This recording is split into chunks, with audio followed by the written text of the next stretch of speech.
Nagbabalik na naman ang inyong tagapaglingkod ng mga balita at pawang katotohanan lamang. Naging mainit nga usapin sa mundo ng social media. Kumalat ngayon ang balita na nahuli na si Lisa Smug sa ibang bansa dahil sa umano'y pagbebenta ng ipinagbabawal na gamot na mga pulburon. Ayon sa mga ulat, nadawit din si Lisa Tanas matapos makita ang kanyang pangalan sa mga ebidensyang nakuha ng mga otoridad. Isa sa panangunahing ebidensya ang tinatawag na pulburon na sinasabing ginamit bilang panakip sa mga kahit anong gawain nila at sinusuhol ito sa matataas na opisyales. Nang lumabas ang balita, maraming netizen ang nagulat at hindi makapaniwala sa pagkakasangkot ng dalawang personalidad na si Kuting na malapit sa dalawa ay sinabing kinabahan at nag-alala sa magiging kalagayan ng kanyang mga kaibigan. Sa mga larangang kumakalat sa social media, makikitang maigpit ang seguridad habang inaaresto si Lisa Tanas. Ngunit itong si Lisa Tanas ay nagtatago at talagang nakatakas pa nga sa mga otoridad. Dito nga natin makikita na talagang sobra na. Grabe na ang paggamit ni Lisa Tanas.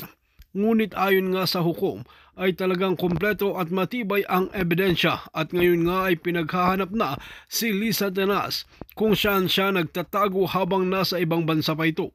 Dahil kung makakabalik nga raw sa Pinas ay paniguradong hindi nila makokontrol dahil nga kay Kuting ng Norte. Ang kahilingan lang ng otoridad ay kung makita ay ituro agad. Well mga kaibigan, para nga sa karagdagang impormasyon, panoorin nga natin ang buong video. At kung bago ka pa lamang sa aking channel, huwag kalimutan i-click ang subscribe button at notification bell para lagi kang updated sa ating mga bagong video. At para sa sulit viewers natin dyan, maraming salamat sa walang sawang pagsuporta. Medyo malungkot pa rin tayo, pero magandang balita dahil safe naman yung pagdating niya. Wala namang aberya mga kaibigan. At least ngayon, panatag na po ang kalooban natin dahil makakasama na po niya ang kanyang tatay na si Tatay Digong. At syempre guys, alam naman natin si VP Sara isang abogado po, no? So makakatulong po siya guys sa mga panel of sa mga team nila, no? Kasi alam ko may team 'yan eh. Mga international lawyers, no? Katulad po ni Attorney Harry Roque, kasi si Attorney Harry Roque mga kaibigan, kung hindi po ako nagkakamali, isa po siyang international lawyer. At nakasubok na po siya sa ICC, International Criminal Court, si Attorney Harry Roque. So makakatulong po talaga siya guys. Maliban pa doon, alam ko marami pang mga lawyers na tutulong po, pupunta po doon sa Netherlands or sa The Hague. Malamang sa malamang, kung hindi po tayo nagkakamali guys, no? Si Attorney Panelo po, no? Sana po pupunta din siya. Kasi alam ko guys, meron din siyang knowledge dyan eh. Kasi magaling din niya si Attorney Panelo, no, pang international. Pero ang alam ko kasi guys, sa Pilipinas po, dalawa lang pong lawyer na international lawyer. Si Attorney Harry Roque. Hindi ko lang alam kung sino yung isa. Ay, si ano pala, no, si late Miriam Defensor pala, oo. Siya pala yung pangalawa guys. Kaso lang namayapa na po siya, no. So may she rest in peace. So ang pagkakaalam ko si late Defensor Santiago at saka si Attorney Harry Roque lang po ang pwede sa international court. Kasi sila yung mahirap kasi makapasa dyan or mahirap kasi makapasok dyan guys. Pero si Attorney Harry Roque po, kasi syempre sobrang talino, nakapasok po siya sa International Criminal Court. So ewan ko lang kung meron pa tayong mga abogado, pero ang alam ko talaga dalawa lang yun, tatlo, parang ganun. So tuloy po natin guys ang ating updates po sa ating mahal na Vice President. Isa sa mga karapatan ng dating presidente ang makatanggap ng bisita dito sa Scheveningen Prison. At kung pag-uusapan na lang din, Julius, ang kanyang mga karapatan, isa sa mga karapatan ni Pangulong Rodrigo Duterte ay ang interim release o yung pansamantalang pagpapalaya. Para makakuha siya ng interim release mula sa pre-trial chamber ng ICC. Ayun! Makakakuha po siya ng interim release, mga kaibigan. Yun pala yung ilalakad na yun pala yung ilalakad nila guys, interim release. Meron po tayong taga Amsterdam dito, no, batiin lang po natin guys, baka nakapunta siya doon sa ano, no. Si Elizabeth Galvez. Hi Pudinet, Dan like watching from Amsterdam. Elizabeth Galvez, gaano ba kalapit yung ICC diyan sa Amsterdam? Gaano ba kalapit yung The Hague? I know si Elizabeth, we're supporting President Duterte here. Andun pala siya, si Elizabeth Galvez. So thank you very much. Magpapasalamat po tayo guys kay Elizabeth Galvez po. taga Amsterdam. So sabi ko sa inyo, siyempre malapit lang yan doon. So maraming salamat po ha, Elizabeth Galvez, sa mga grupo mo, sa mga grupo po natin dyan sa mga Pilipino. Kami po ay nagpapasalamat at talagang kami po ay talagang proud na proud po sa inyo. No, being a Filipino, at least, di ba guys, kahit saang lugar, saang lupalok po ng mundo, ay meron po mga Pilipino na handang sumuporta po sa ating mahal na Tatay Digong. So tuloy-tuloy lang po tayo guys.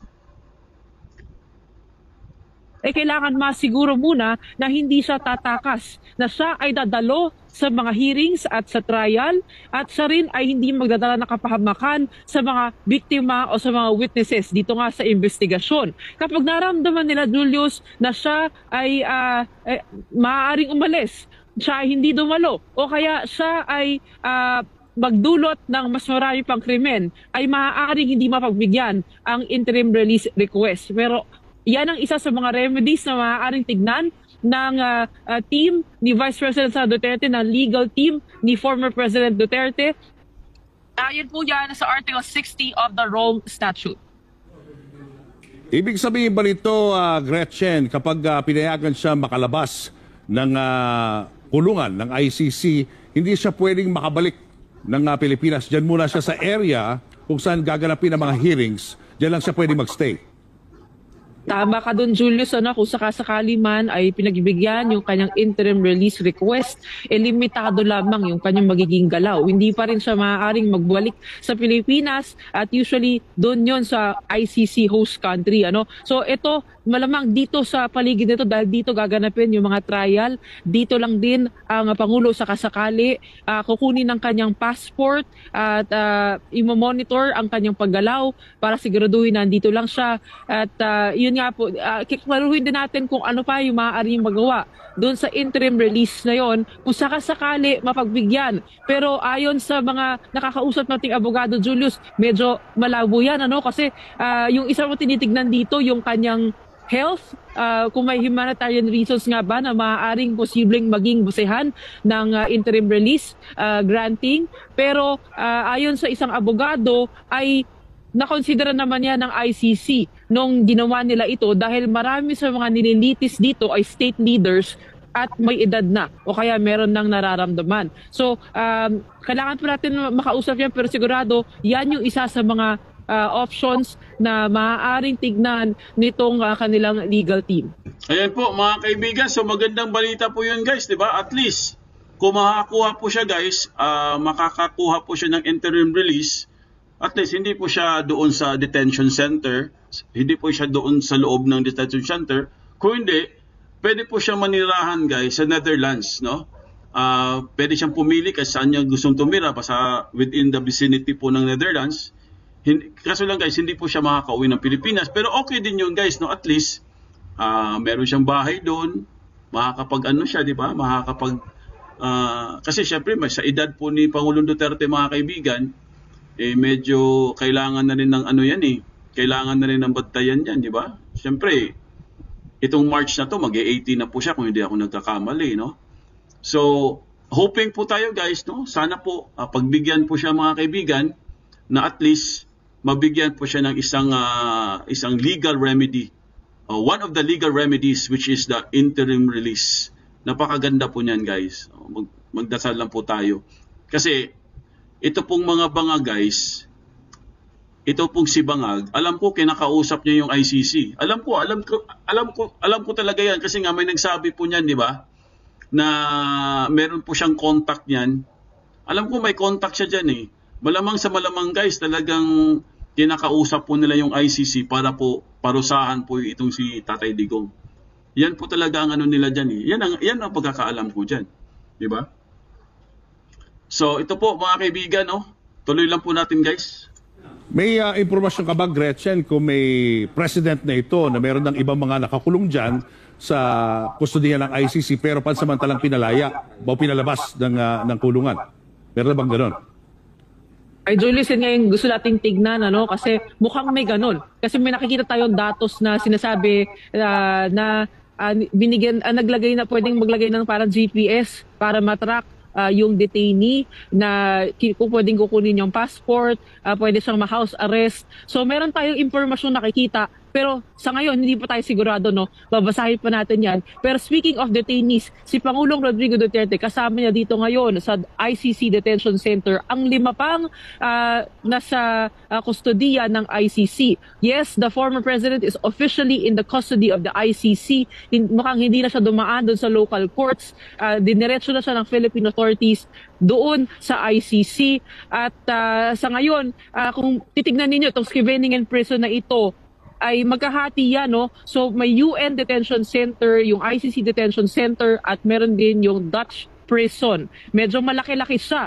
At nagsabi sa atin, Julius, na ito, yung nasa likuran natin, ito yung main entrance ng Scheveningen prison.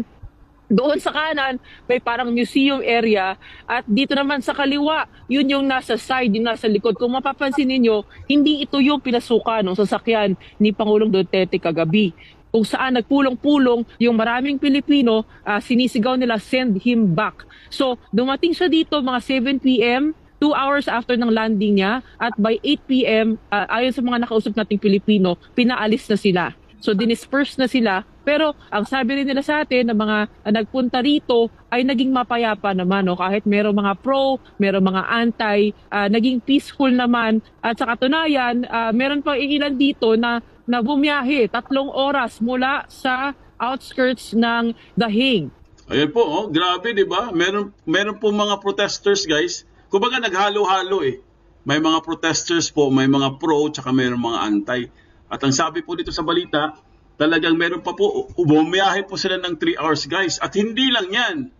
Meron po tayong ano dito, no? Meron po tayong isang taga Netherlands, Filipino din, na ito, basahin lang po natin, guys, no? Para po mabigyan kayo ng mabigyan po tayo ng update. Ito po, basahin lang natin, guys. Ayon po dito, mga kaibigan, sa isang estudyante, no? Alam po, student to eh. Si Alvin Dave Zarzate. Ayan po. Basahin po natin, ha. Ang sabi po dito, mga kaibigan, isa itong student OFW Netherlands, no? Ito po, March 13 po ito, guys. Some are actually nag-absent talaga. So, ibig sabihin, guys, nag-absent talaga sila, mga kaibigan. Yung iba daw nag-absent talaga. Some canceled all of their appointments. That, to me, is a show of dedication, their love for the former president. Binuhin nyo, guys, nag-absent pa sila, mga kaibigan. At yung iba, kinancel po nila yung mga appointment nila para lang po, suportahan po ang ating Tatay Digong sa pagdating niya dun sa The Hague. When I woke up this morning, I realized na yung araw ngayon ay historic because this is the moment, our opportunity to show to the former president na we are here for him. Through the good times and bad times, I feel very surreal, no? I can't even explain it. So yan po yung na-experience niya, guys, nung nakapunta po siya dun sa venue sa The Hague. Kasi po, sabi ko nga sa inyo, mga kaibigan, marami talagang sumusuporta po kay Tatay Digong sa Netherlands. Yung gate niya punong-puno eh. So isa po siya doon, mga kaibigan. Ito po, pakinggan lang po natin, guys, ang kanyang experience, no? I-play lang po natin, mga kaibigan.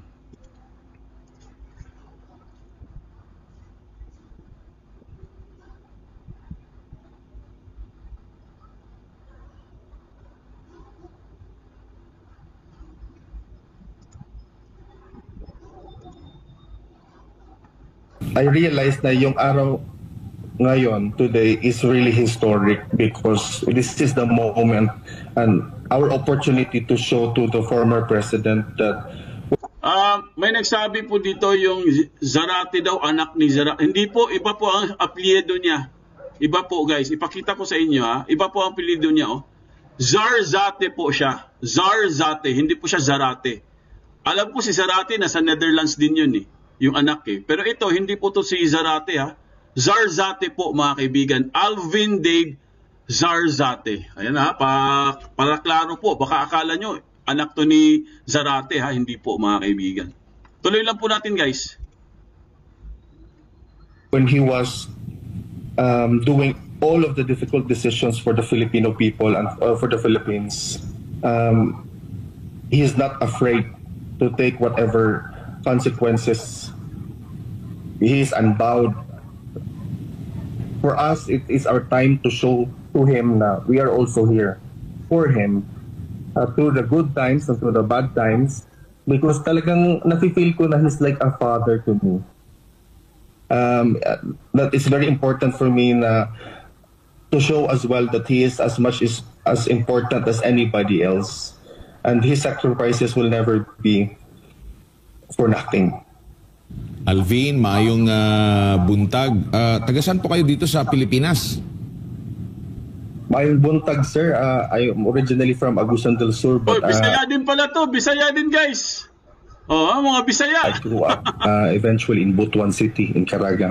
Opo, na-monitor ko kasi yung mga live po ninyo. Una, doon ka nag-live sa iyong personal account, tapos nabanggit mo doon sa post mo na medyo nagka-problema kaya lumipat ka doon sa page mo, personal blog mo. Nakita ko rin yung growth ng followers mo at nagpapasalamat ng mga Pilipino dahil para ka ring media na nag-blow by blow coverage talaga dyan po sa area, at laging tinitingnan ko yung Facebook page mo. Talagang nandun ka pa sa area, lagi kang nagla-live hanggang sa makalanding na ang eroplano ng Pangulo sa Rotterdam. Tapos meron pang 2 oras ata na biyahe papunta dyan sa The Hague.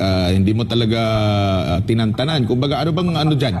Araw ngayon dyan, wala bang walang holiday? Kasi nakita ko ang daming mga Pilipino na pumunta dyan at nakiisa nang malaman nila.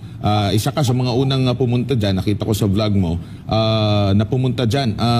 Hindi ba pumasok kayo sa trabaho or sa klase? Yeah, that's correct, sir. Some actually nag-absent talaga. Absent and some also really canceled all of their appointments now. So that to me is a show of their dedication, their love for the former president. And you know, when I woke up in the morning, or actually I haven't slept at all, I realized na yung araw ngayon, today, is really historic because this is the moment and our opportunity to show to the former president that when he was doing all of the difficult decisions for the Filipino people and for the Philippines, he is not afraid to take whatever consequences. He is unbowed. For us, it is our time to show to him na we are also here for him through the good times and through the bad times, and we welcome him warmly here in the Netherlands, even though it's very cold at the moment, especially today. It's the lowest of 0 degrees, a degree, and then of the highest of 7 degrees. So yeah, it's an emotional feeling actually, even to think about going out there, even just taking a video, but you are taking part of a historical event. So yeah. Ayan po mga kaibigan, talagang historical event talaga ang nangyari. Saka alam nyo mga kaibigan, ano po yan kumbaga guys, considered na rin siya as OFW student po siya mga kaibigan. No? Pero guys, ang sabi po niya mga kaibigan, talagang it's time na tayo naman ang magpakita ng suporta sa ating mahal na Tatay Digong. Di ba? Pero ito pong si Bangag guys, no? Ito pong mga sumusuporta kay Bangag. Hindi po nila nakita yun guys. Di ba? Yung mga ibang sumusuporta po kay Bangag na hanggang ngayon, kinakastigo pa rin ang mga Duterte, mga kaibigan. Si Duterte na nga yung kinulong, kumbaga, si Duterte na nga yung di ba? Hinaras. Kita nyo naman, hinaras eh. Kita nyo naman, wala talaga sa tamang proseso. Di ba? Sa pagkaka-detain sa kanya sa Villamor Air Base, wala talaga sa tamang proseso, mga kaibigan. Di ba? Isinikay diretso sa aeroplano at parang wala po tayong nagawa, no? Parang ganon. Pero ito pong estudyante, guys, nagbigay po siya ng kanyang support, full support po. Sabi nga niya, kahit yung mga iba niya mga kasamahan, hindi na po pumasok. Nag-absent po para lang po makita nila at suportahan po nila si Tatay Digong. Nagpakita po sila ng pagmamahal at suporta po, mga kaibigan. Pero dito, itong mga kapulisan, hindi ko nila lahat Hindi ko nila lahat. PNP, AFP, anong pinakita nyo? Hindi ko once again hindi ko po nila lahat. Thank you very much kay Maricel Fernandez po ha. Thank you very much. Welcome to our channel. Ayan po. Once again ha, hindi ko po nila lahat. Itong mga AFP tsaka PNP, anong ginawa ninyo? Di ba? Lalo na ikaw, General Diwata, anong ginawa mo? Hindi ka na konsensya. Di ba? Buti pa itong guys, buti pa itong mga OFW sa Netherlands. Pero dito po sa, grabe, ewan ko. Ibang klase talaga mga kaibigan. Di ba?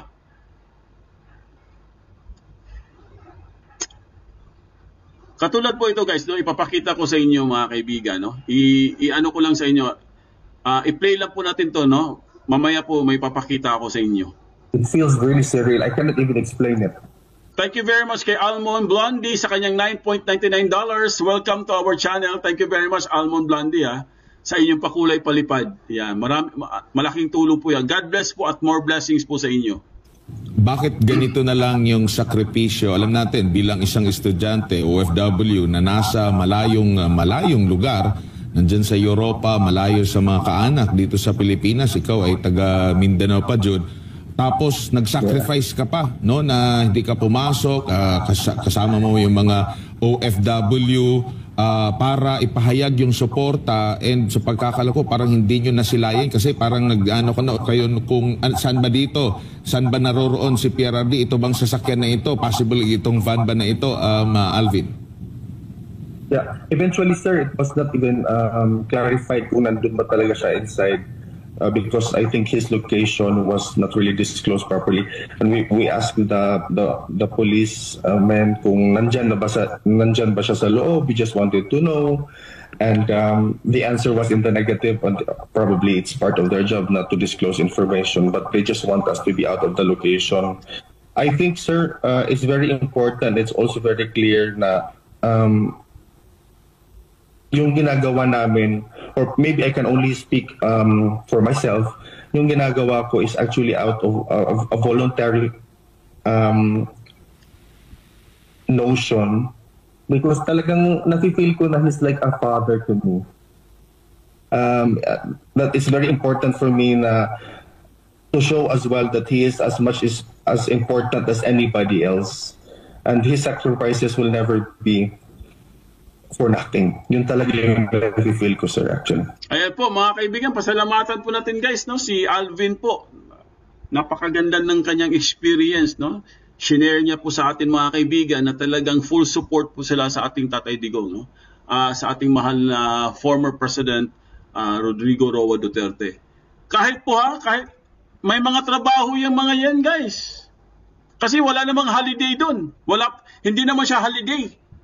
Pero andun po sila mga kaibigan, sinacrifice po nila guys para po maprotektahan nila si Tatay Digong. Kasi alam naman natin pag ang mga OFW po, nagtrabaho yan talagang masinsinan yan, di ba? Minsan pa nga 2 trabaho, 3 trabaho kasi naging OFW din kami ni partner eh.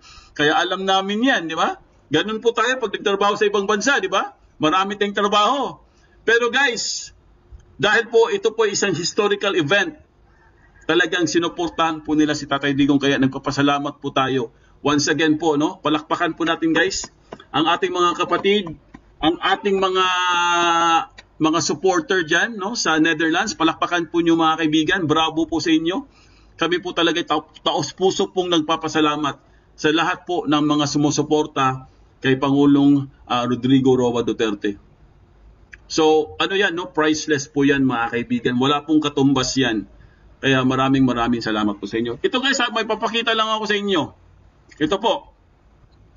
Ayan mga kaibigan, anong masasabi nyo dito guys? Nagkakaroon na po ng mass resignation. Kung hindi po ako nagkakamali guys, mukhang nagkakaroon na po tayo ng mass resignation. Isa po ito sa mga PSG. Nagbitiw na po mga kaibigan. No? Ito po, nakalagay po ito sa isang Facebook page. Yan no. March 13 po ito, no? March 13. Update lang po tayo. PSG nagbitiw. Simula nung nawala ka, nagbago na ang lahat. Hindi ko na maintindihan kung saan na ang tama at mali. bumaba moral at para akong nakagapos at para na ring pipi na hindi makapagsalita at walang magawa sa mga mangyayari sa bansa natin. PSG, ano po pangalan ito? Diocleciano Relon. Ito po, babasahin po natin guys ang kanyang meron po siyang pinost dito guys. Ito po yung buo niyang message. Basahin lang natin guys para mabigyan po kayo ng mabigyan kayo ng insights, update. Ayan po. Lakihan natin para mabasa po ng lahat. Ayan. So nakalagay po dito mga kaibigan, 11 hours ago po ito 11 hours ago. Ang nakalagay dito guys, buong buhay kong ipinagmamalaki na naglingkod ako sa isang pinakamahusay na presidente at may tunay na pagmamahal sa buong bansa at kapwa ko Filipino or Pilipino. Hindi ito dahil sa itinaas ko o itinaas mo lang ang sahod namin, kundi ramdam ko yung tunay na malasakit at pagmamahal na pinahalagahan mo. Ang uniforming suot namin, itinaas mo ang dignidad at moralidad namin. Kaya kahit ibuwis namin ang buong buhay namin para sa bansa, mamamatay kaming masaya dahil pinahalagahan mo kami. Simula nung nawala ka, nagbago na ang lahat. Hindi ko na maintindihan kung saan ang tama at mali. Bumaba moral at para akong nakagapos at para na ring pipi na hindi makapagsalita at walang magawa sa mga mangyayari sa bansa natin. Pinili kong lumisan sa serbisyo dahil isa ito sa mga dahilan. Susuportahan kita dahil hindi sa pagiging presidente mo at impluwensya. Susuportahan kita dahil ramdam ko na mahal mo kaming mga Pilipino at wala kang hinangad kundi ang mapabuti ang bansang Pilipinas. Yan po mga kaibigan ang pinakamagandang message po. Itong ito pong PSG, no? Dating PSG na po siya kasi nagbitiw na siya eh. So hindi na po siya PSG.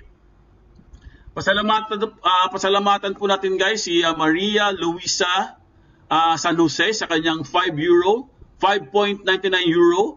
Maraming salamat po, mabuhay, we love Tatay Digong. Ayan po, no? Nagpalipad pa kulay guys. Maraming salamat po ha. More blessings po sa iyo dyan, sa Europe. Ayan po. Ito po, Presidential Security Group, Malacanang Park, Manila, VIP Protection Course Class 122-2019, no? Kalibre. Ayan po yung picture niya guys.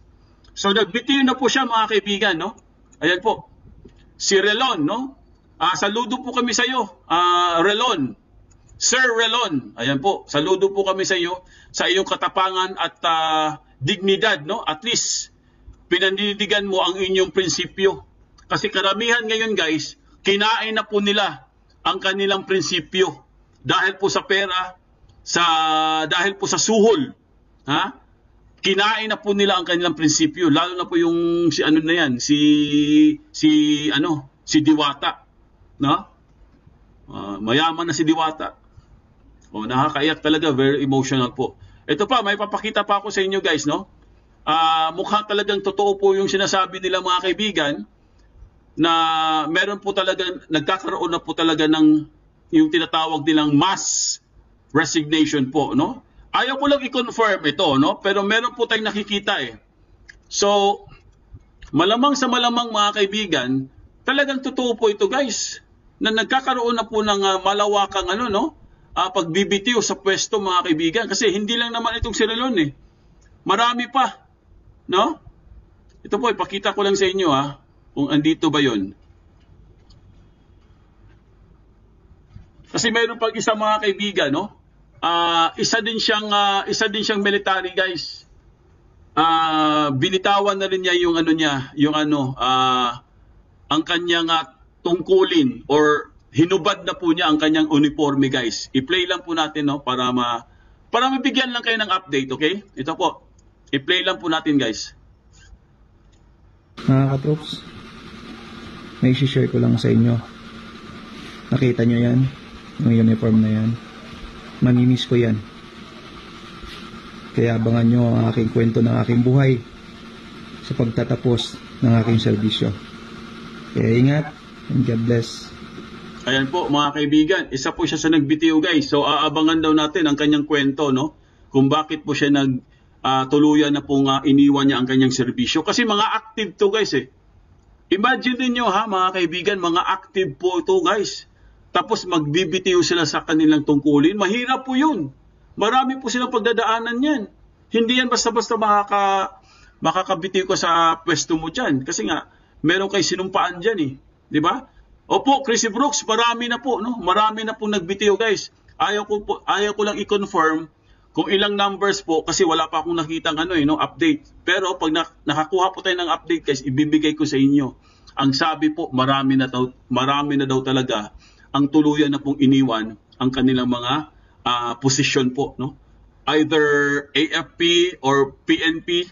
Kasi po sa nangyari guys, dahil po pinakita po itong administrasyon na to na hindi po nila ginagalang ang sovereign po ng Pilipinas. Hindi nila ginagalang ang ating judicial system. Hindi nila ginagalang ang ating konstitusyon. Institusyon. Ano ba yung mga institusyon natin? Institusyon ng konstitusyon natin. Especially po ang ating mga basic laws. Kasi meron po tayong tinatawag ng mga principles, mga basic laws, mga kaibigan, which is kailangan po natin protektahan yan. Hindi po nila ginagalang, mga kaibigan. Kahit po kinder siguro guys, kahit siguro grade 1 kinder, alam po ang mga basic principles of laws na pag ikaw po ay may kasalanan, pwede kang kasuhan. Saan po? Sa korte. Sa korte po ng Pilipinas. Hindi po sa ibang bansa. Bakit mo dadalhin ang isang Rodrigo Roa Duterte na naging the best, kumbaga, pinakamagaling na presidente po? Ako, bias talaga ako guys. Pasensya na po, no? Meron talaga akong bias. Kasi Duterte talaga kami. Pero, para sa akin po, hindi po natin pwedeng i-deny. We cannot deny it. Di ba? Na nagkaroon po tayo ng isang magaling na presidente. Ito po, ipakita ko lang sa inyo mga kaibigan, ha? Nagsalita na po si Senator Cynthia Villar, guys. Ito po, no? Bumuhos na po ang suporta. Kaya humanda po kayo, ha? Yung mga humanda kayo. Ito po, oh. Ito po ang sinabi ni Senator Cynthia Villar, guys. Maganda po ang kanyang dito, no? Maganda po ang kanyang statement. Ang sinabi niya, guys, I don't agree. We don't give our former president to the foreigner. Napakaganda ng kanyang sinabi. We don't give our former president to the foreigner. Usapan na ninyo. Isampal nyo sa mga mukha ninyo. Diba? Bakit kailangan pa nating, Maria Joseph, bakit kailangan pang mangyari ito? Na pwede naman palang maagapan yan. Pwede naman pala nating mapigilan yan ang pagsakay sa eroplano. Ito si former President Rodrigo Roa Duterte. Kasi meron po tayong umiiral na batas sa Pilipinas. Meron po tayong judicial system. Meron po tayong judicial body. Ibig sabihin ba, inutil niya mga na yan? Kaya po ang Supreme Court, guys, binaypass po nila. Ngayon, mga kaibigan, ito po ang mangyayari sa kanila. Dahil sumagot na po ang Supreme Court, guys. Kailangan po nila magkomento. Ha? Ang sabi po ng Supreme Court, kailangan po nila magkomento within 24 hours. Ito po ang sinabi, guys.